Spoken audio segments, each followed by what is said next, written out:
I learned the truth at 7:12 p.m. on a Tuesday because my sister's car showed up in my driveway when it shouldn't have, and the porch light was already on like someone was waiting for me. And I remember thinking, before anything else, that I should have taken the longer way home. I was still sitting behind the wheel when my phone vibrated with a text from an unknown number that said, very simply, "Check the freezer before you go inside." I stared at that message until my eyes burned and the engine idled too loudly in the quiet, and I asked myself the only question that mattered then: who would know about the freezer? Inside the house, the air smelled wrong, too clean, like bleach layered over lemon. My sister, Dana, was standing at the kitchen counter with her purse still on her shoulder, keys in her hand like she might run. She looked at me the way people look when they already know what you're about to lose. I asked her what she was doing here, and she didn't answer. She just nodded toward the basement door. I remember noticing, stupidly, that my shoes were still on, that I hadn't even put my bag down, that some part of me was trying to keep this moment from being official. The freezer was chest-high, white, humming softly, the kind you buy when you need extra space for bulk groceries or meal prep. I lifted the lid. I saw the blue plastic bag first, then the label, then the ring. I didn't scream. I didn't cry.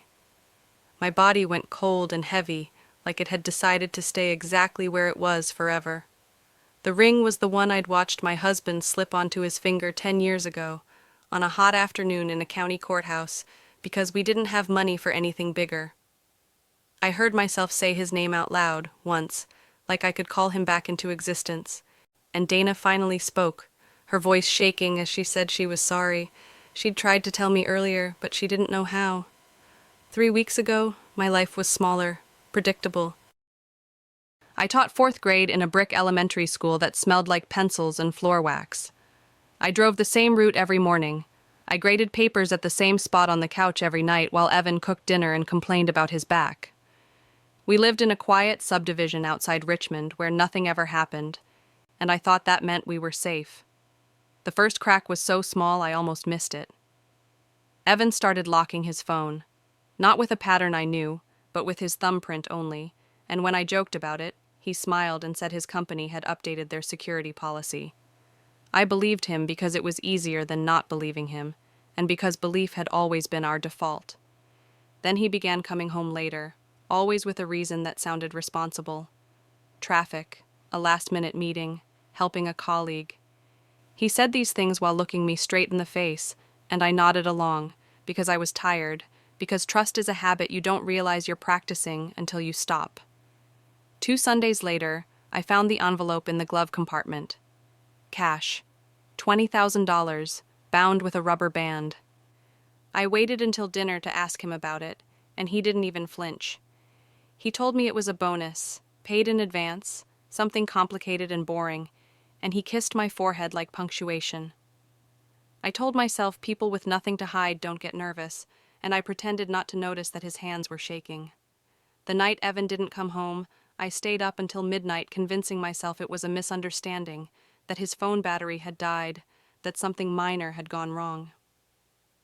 At 1:47 a.m., I called my sister, because fear needs somewhere to land, and she answered on the first ring. She told me to come over in the morning. She didn't explain why. By then, the police had already been to our house once. They asked routine questions. When was the last time I'd seen him? Had he seemed upset? Did he have enemies?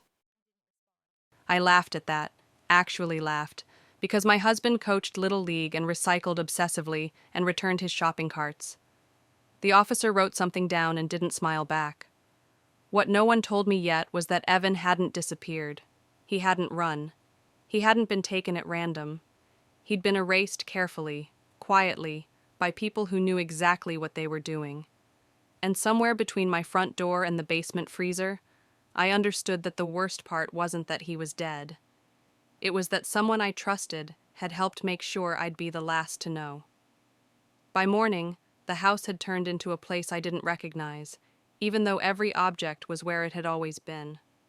The police came back at 8:03 a.m., 2 detectives this time, and they asked me to sit at the dining table while they photographed the freezer, the bag, the ring. They spoke in careful, neutral voices, like volume alone could bruise me. Dana stayed close, hovering the way people do when they're trying to be useful without being asked, and every time one of them glanced at her, she looked down at her hands. They told me Evan was dead. They didn't say how yet. They said the medical examiner would confirm everything, that there were procedures, timelines. I nodded at the right places, signed where they pointed, answered questions that felt disconnected from the room I was in. When they asked me if Evan had enemies, I said no again, more firmly this time, and one of the detectives, a woman with her hair pulled too tight, wrote something down and asked me who handled our finances. I said Evan did, mostly, because he liked spreadsheets and I trusted him, and as soon as the words left my mouth, I felt stupid for how easily they'd come.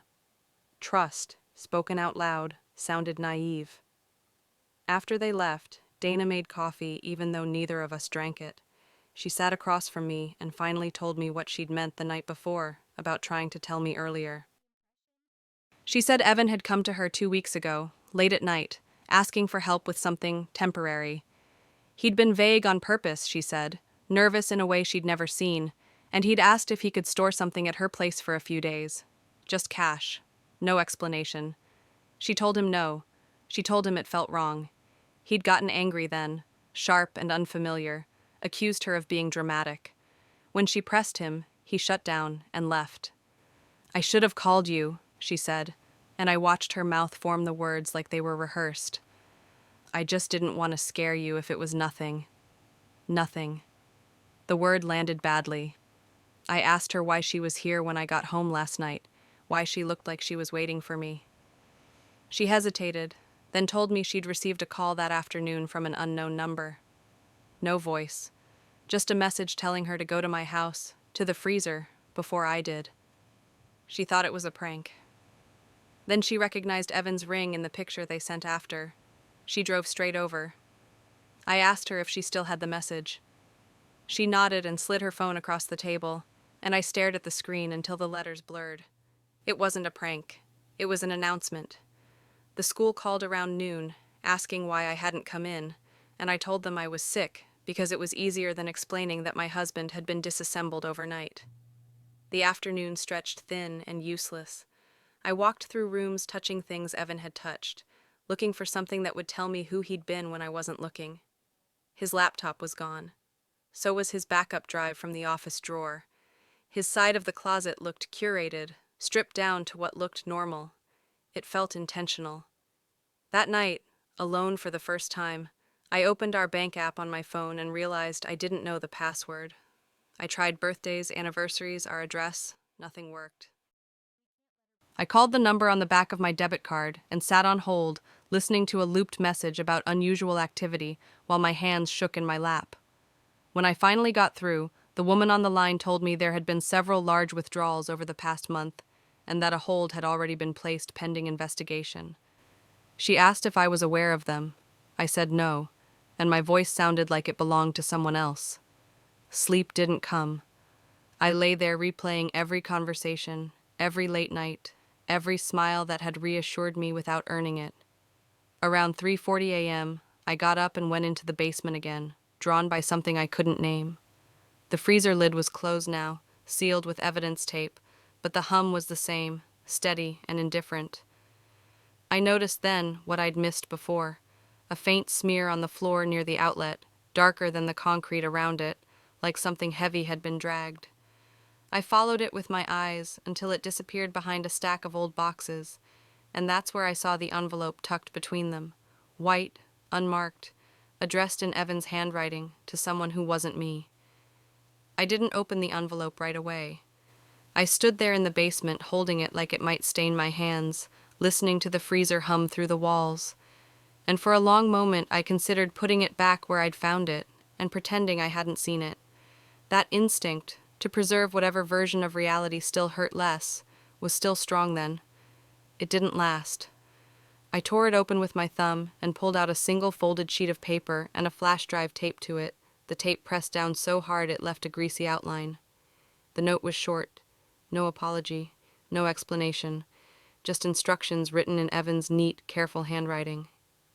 If something happens to me, don't trust what you're told. This isn't about money. It's about what I found. Give this to Detective Morales only, not anyone else.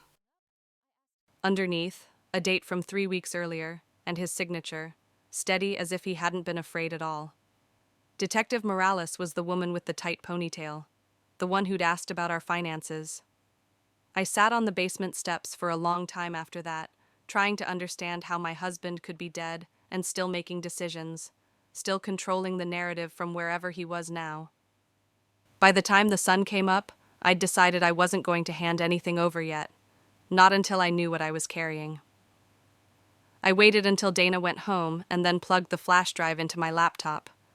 It took a second to register, and in that second, I thought about all the nights Evan had sat at this same table, typing, telling me he was just finishing one more thing.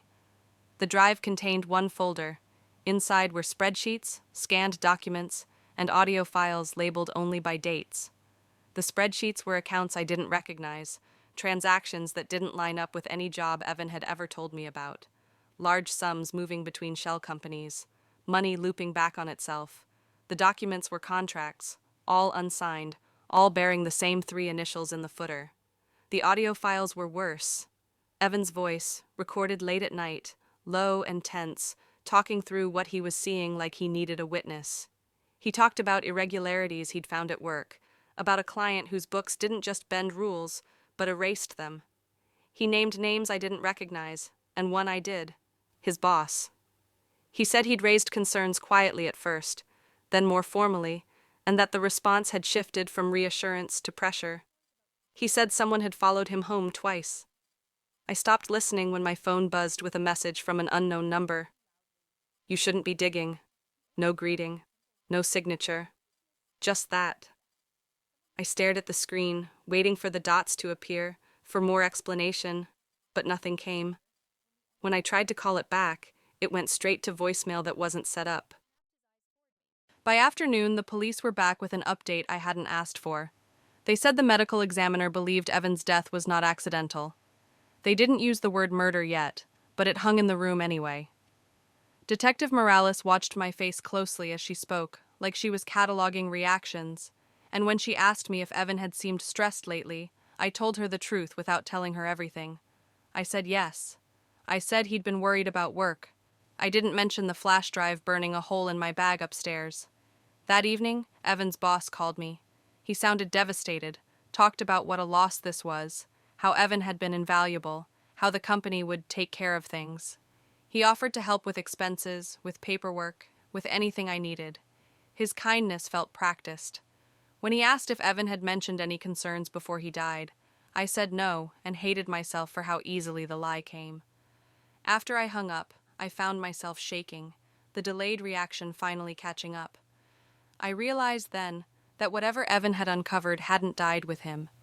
It had been passed to me, without my consent, without my preparation, and the people who wanted it buried had already noticed the handoff.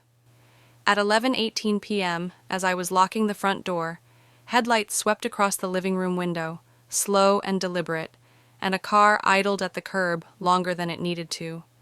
When it finally drove away, my phone buzzed again with the same unknown number. Last warning. I didn't sleep after the message. I sat on the couch with all the lights on, laptop open but untouched, listening to the house settle and creak like it was clearing its throat before saying something awful. By morning, fear had burned itself down into something colder and more organized. I called in sick again, ignored the sympathetic texts from coworkers, and made a decision that felt reckless and inevitable at the same time. I was going to find out exactly what Evan had found, and I was going to do it before anyone decided I was a loose end. I started with the spreadsheets because numbers don't lie the way people do. I printed them out, spread them across the dining table, and traced the flows with a pen, following the money as it jumped between accounts that shared no obvious connection. It took hours, and more than once I had to stop and remind myself to breathe, but patterns began to emerge. The same amounts, rounded too neatly. Transfers timed just before quarterly reports. Shell companies registered to post office boxes in different states, but using the same formation service. This wasn't sloppy. It was designed to look invisible. Around noon, Dana came back, unannounced, and took one look at the table before closing the door behind her carefully. She didn't ask what I was doing. She just sat down and helped me sort papers into piles, the way we used to do homework as kids. At some point, she asked me if I thought Evan had been killed because of this, and I said I didn't know, which was the last honest answer I'd give for a while. The audio files filled in the spaces the numbers couldn't.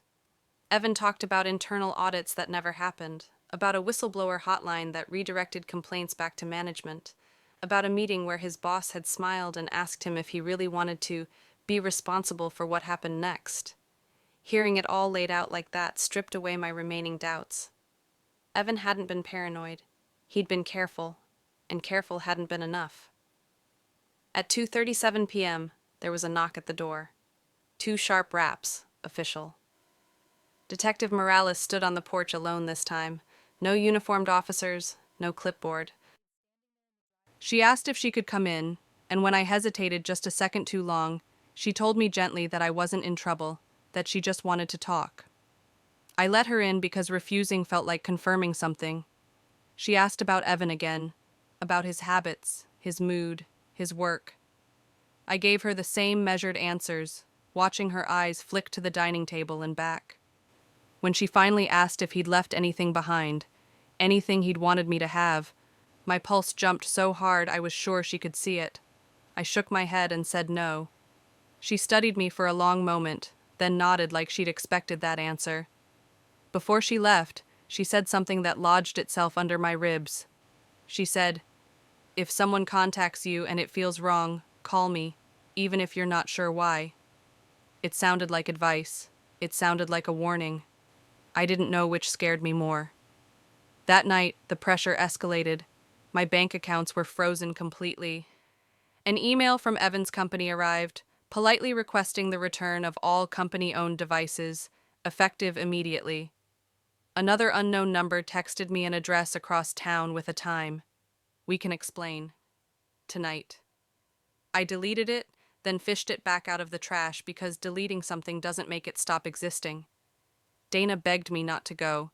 She said this wasn't my fight, that Evan was gone and I needed to think about staying alive. She was right, and I went anyway, because by then the idea of doing nothing felt worse than the risk of doing something stupid. The address was an office park, mostly dark at night, the kind of place that emptied out by 6. I parked under a flickering light and walked in with my phone recording in my pocket, thumb hovering over Detective Morales' number. Evan's boss was waiting inside, along with a man I didn't recognize.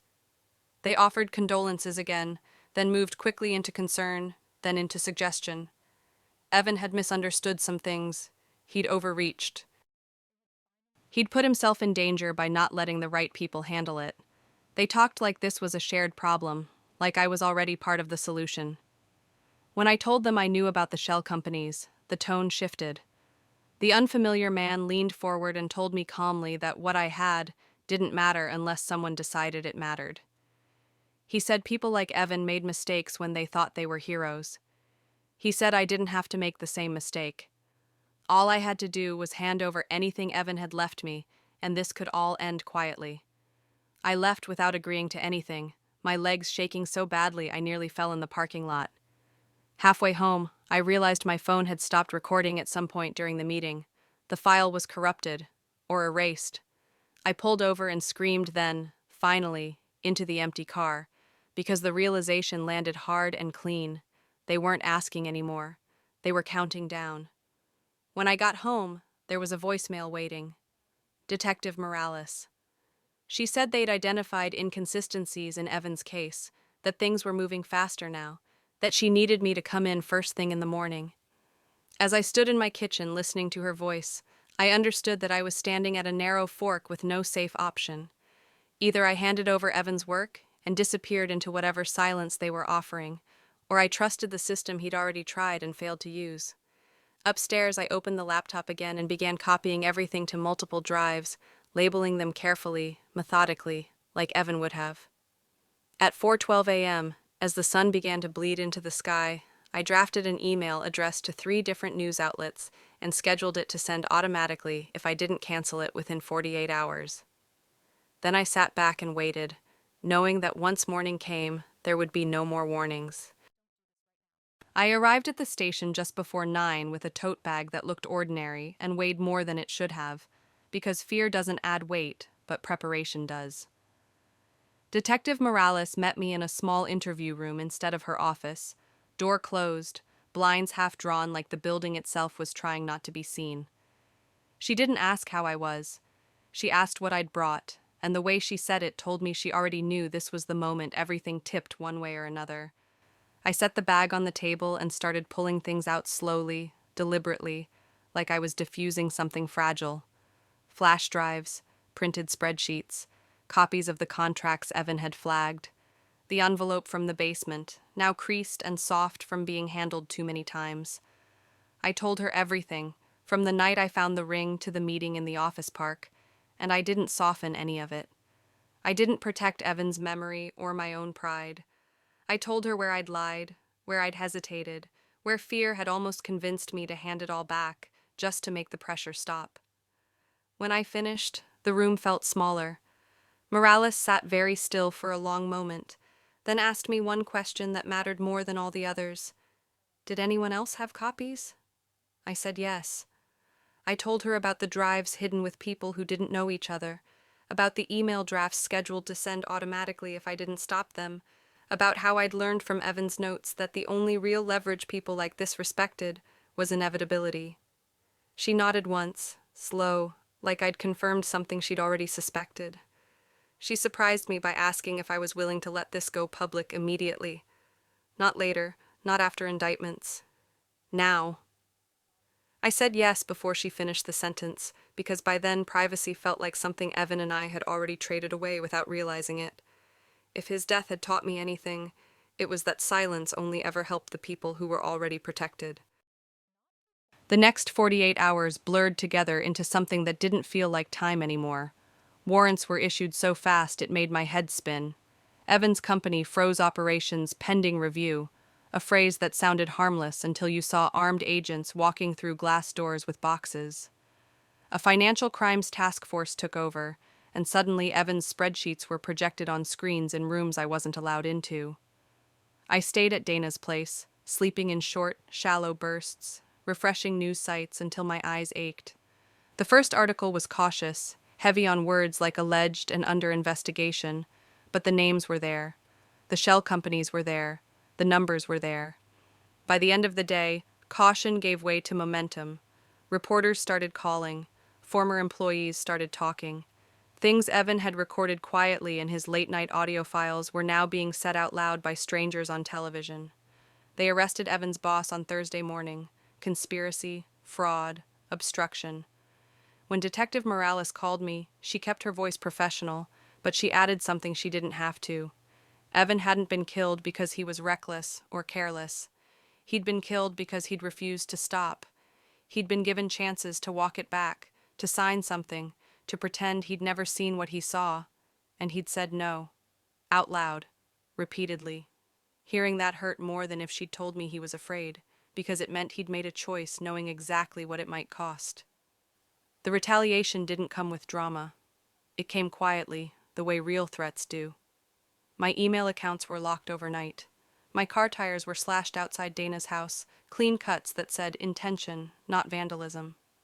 A voicemail came in with no words, just someone breathing on the other end, slow and patient. Morales told me to stay put, that protection was temporary but real, that this part was about endurance. I believed her because there was no alternative, but I also understood that safety wasn't something anyone could promise forever. The final confirmation arrived from the last place I expected. The unknown number texted one more time, not with a threat, but with proof. A screenshot of a message exchange from months earlier. Evan's boss instructing someone to handle the situation, and a reply beneath it that read simply, "Taken care of." No names, no flourish, just completion.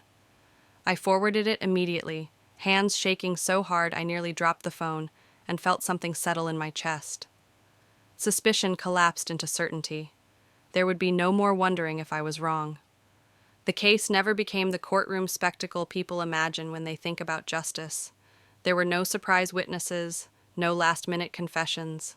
There were deals, pleas, carefully negotiated sentences that traded certainty for speed. Evan's boss pled guilty to avoid life. Others followed, one by one, like dominoes. The company dissolved in public disgrace, its assets seized, its name turning into shorthand for greed dressed up as competence. The story burned hot and then cooled, replaced by the next outrage. What didn't cool was me. I sold the house because every room felt like it was waiting for Evan to walk back into it. I quit teaching because standing in front of a classroom talking about fairness and rules felt dishonest in a way I couldn't articulate. On the day the final plea was entered, I drove to the county courthouse where Evan and I had gotten married and sat on the steps watching people come and go, couples laughing, parents arguing with toddlers, lawyers hurrying past with files tucked under their arms. I thought about how ordinary it all looked, and how ordinary decisions, stacked carefully over time, could lead somewhere lethal. The revenge wasn't cinematic. There was no moment where I felt victorious. It was administrative. It was exposure. It was refusing to let what killed him stay hidden behind polished language and closed doors. I didn't get Evan back. I didn't get an apology that mattered. What I got was the knowledge that the thing he died trying to stop didn't survive him. Sometimes I still think about the freezer, about how close the truth was to me before I knew it had a name, about Dana standing in my kitchen with her keys in her hand, afraid of being too early or too late, about how trust doesn't vanish all at once. It thins, quietly, until one day you can see through it. I kept Evan's ring. Everything else, I let go.